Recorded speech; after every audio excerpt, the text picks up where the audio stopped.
নমস্কাৰ, মই প্ৰাঞ্জল ফুকনে প্ৰাঞ্জল মটিভেটৰ ইউটিউব চেনেললৈ পুনৰ এবাৰ সকলোকে স্বাগত জনাইছোঁ। আপোনাৰ ব্যৱহাৰেই আপোনাৰ পৰিচয়। বলক ভিডিঅ'টো আৰম্ভ কৰোঁ। এটা ভাল কাম সম্পূৰ্ণ কৰিও যদি সুন্দৰ বা শোভনীয়ভাৱে সমাধা কৰা নহয়, তেতিয়া তাৰ মূল্য বহুগুণে কমি যায়।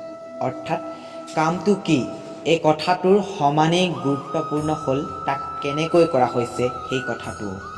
ধৰি লওক, এজন দুখীয়া মানুহে বিপদত পৰি এজন ধনী বন্ধুৰ পৰা কেইটকামান টকা ধাৰে বিচাৰিলে আৰু তেওঁ টকা দিলেও, কিন্তু দিয়াৰ সময়ত চৰম বিৰক্তি আৰু তাচ্ছিল্যৰে দুখীয়া মানুহজনলৈ টকাকেইটা দলিয়াই দিয়াৰ দৰে দি ক'লে, টকাখিনি লোৱা, কিন্তু জানি থোৱা যে এইদৰে পইচা বিচাৰি অহাটো মই একেবাৰে ভাল নাপাওঁ।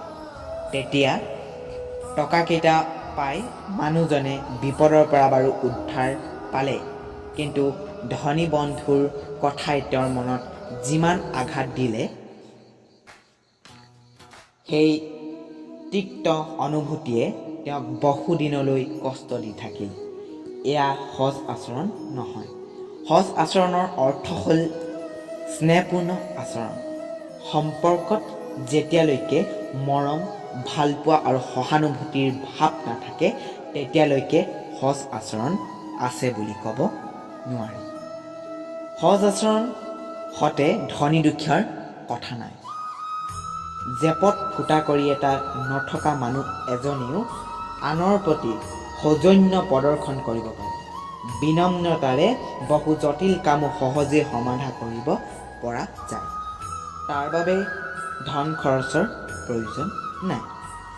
পৃথিৱীত এনে বহু মানুহ আছে যিয়ে জন্মতেই সৎ আচৰণ লগত লৈ আহে, কিন্তু এই এনে এক গুণ যাক পাছতো আয়ত্ব কৰিব পাৰি, আৰু আমি প্ৰত্যেকেই সৎ আচৰণ আয়ত্ব কৰা উচিত।